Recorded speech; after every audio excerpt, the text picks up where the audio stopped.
새벽빛 묵상 여호수아 8장 1절에서 17절. 마치 모세와 함께 하신 하나님이 여호수아와 그리고 새로운 세대와 함께 하신 것만 같았습니다. 그런데 아이성의 실패와 상처는 인정하기도 돌아보기도 싫은 과거입니다. 성경은 하나님의 구원의 역사지만 다른 말로 하면 인간의 죄악과 배신의 역사입니다. 성경은 이스라엘의 실패, 제자들의 실패를 절대로 포장하지 않고 있는 모습 그대로 보존하고 있습니다. 이게 다른 역사서나 경전과 다른 점이죠.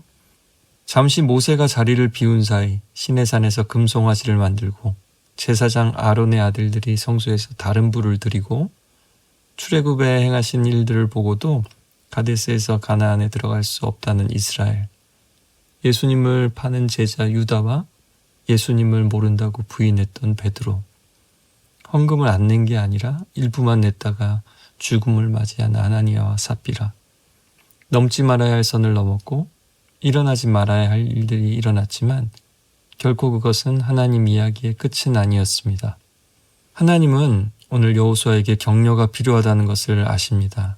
오늘 이야기는 하나님과 함께 문제를 해결하면 새로운 출발, 두 번째 기회를 주신다는 것을 알 수 있습니다. 어떤 일은 돌이키려 해도 돌이킬 수 없지만 어떤 일은 다시는 회피하고 싶어도 다시 돌아가야만 하는 일들이 있습니다. 야곱은 베델로 돌아가야 했고 모세는 금송아지를 부수고 다시 시내산으로 돌아가야 했고 탕자는 아버지에게로 돌아가야 했습니다. 요한계시록 2장에서 에베소 교회는 주님을 향한 첫사랑으로 돌아가야만 했죠. 하나님은 호세아에게 돌아가서 아내를 다시 사서 집으로 데려가라고 말씀하셨습니다. 하나님은 두 번째 기회를 주시는 하나님이십니다. 그때 여호와의 말씀이 요나에게 두 번째로 임했듯이요. 물고기 뱃속에서 회개한 요나에게 새로운 기회가 주어집니다. 이제 하나님은 그들에게 돌아가서 아이성을 취하라고 말씀하십니다. 이스라엘은 두 번째로 아이성과 맞서야 합니다. 그러나 그것은 이 또한 지나가리라, 시간이 지나면 해결되는 문제는 아닙니다. 야곱도 모세도 이스라엘도 탕자도 말세의 교회도 진정한 뉘우침과 회개 후에야만 그 심각한 죄가 처리되고 심판이 이루어진 후에 옵니다. 그리고 그 회개는 아간 사건처럼 철저해야만 하죠. 이제 하나님과 이스라엘 사이에 균열이 치유되니 다시 하나님의 약속, 땅에 대한 정복이 시작됩니다. 요단강을 건너기 전 여리고 전투 전에 주었던 동일한 약속을 주십니다. 강하고 담대하라, 두려워 말며 놀라지 말라.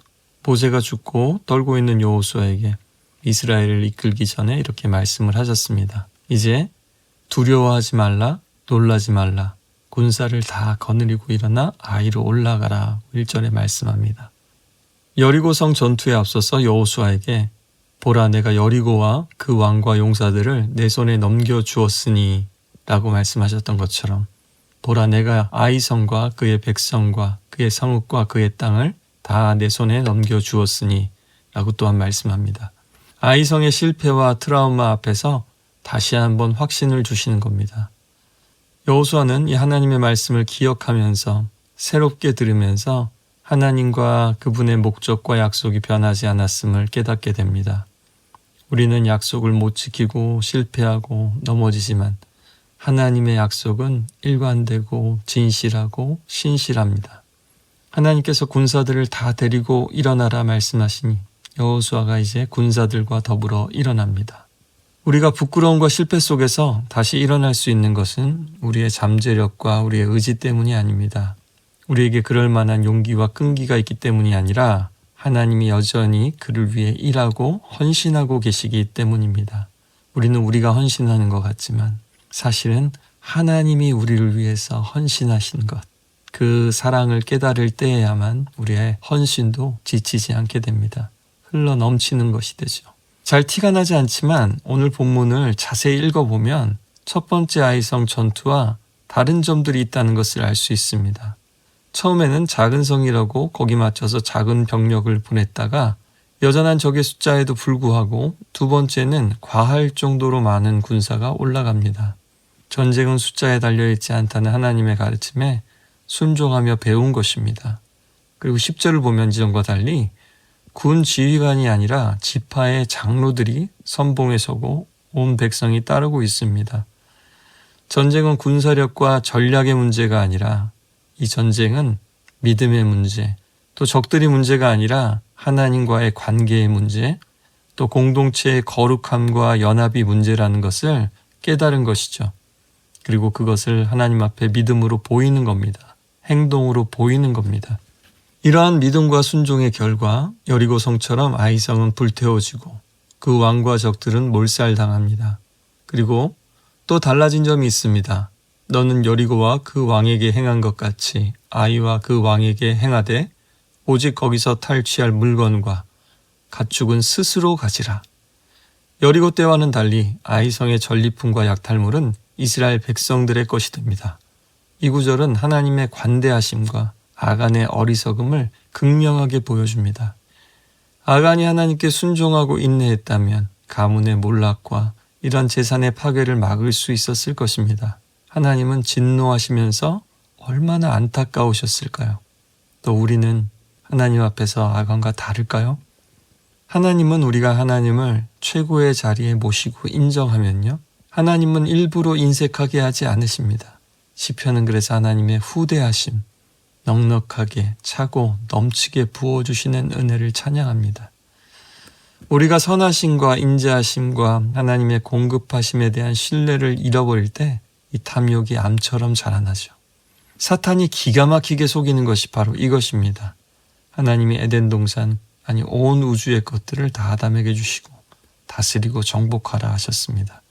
모든 동산나무의 열매를 다 임의로 먹어라, 마음대로 실컷 먹으라고 하셨습니다.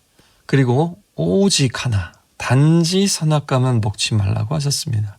결국 하나님은 다 주시고 하나를 금지하셨습니다. 그런데 뱀은 하나님이 아름답고 탐스럽고 먹기 좋은 모든 것을 주셨습니다만 참으로 너희에게 몽산 모든 나무의 열매를 먹지 말라 하시더냐라고 질문하며 접근하죠. 마치 하나님이 한없이 베푸시는 분이 아니라 마치 모든 것을 제한하고 금지하시는 분으로 생각하게 만들었습니다. 하나님의 존재를 믿는 것보다 하나님이 어떤 분이신가를 믿는 것이 훨씬 중요합니다. 여러분, 없는 것이 있다면, 필요한 것이 있다면 구하고 기도하십시오. 그러나 하나님이 확실하게, 풍성하게 이미 주신 은혜들을 또한 절대로 잊지 마시길 바랍니다. 오늘 하나님이 하신 말씀 속에는 이전의 약속을 동일하게 반복하는 부분들이 있습니다. 그러나 또한 전리품을 취하라고 하신 말씀처럼 하나님의 새로운 말씀과 원리도 있습니다. 맞습니다. 오늘날 하나님은 우리에게 성경에 없는 새로운 것을 말씀하지 않으십니다. 시편 119편 89절 말씀처럼 여호와여 주의 말씀은 영원히 하늘에 굳게 섰사오며 하늘에 굳게 고정되어 싸우며 라는 뜻이죠. 하나님의 뜻이 변치 않는다는 겁니다. 그러나 나라가 망한 후에 예레미야가 여호와의 인자와 긍휼이 무궁하심으로 우리가 진멸되지 아니함이니이다. 이것들이 아침마다 새로우니 주의 성실하심이 크시도소이다. 애가를 부르면서도 찬양한 것처럼 하나님의 말씀과 약속은 또한 늘 새롭습니다.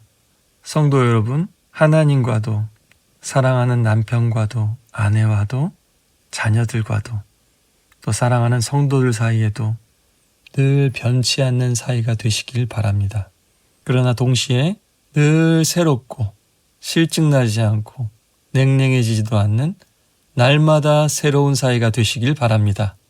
그래서 날마다 새로운 매력에 이끌리고 흥미롭고 더 알고 싶고 더 함께하고 싶은 뜨거운 사이가 되시길 바랍니다. 그것이 바로 그리스도를 본받는 교회 옥스포드 한인교회입니다. 더불어 일어나.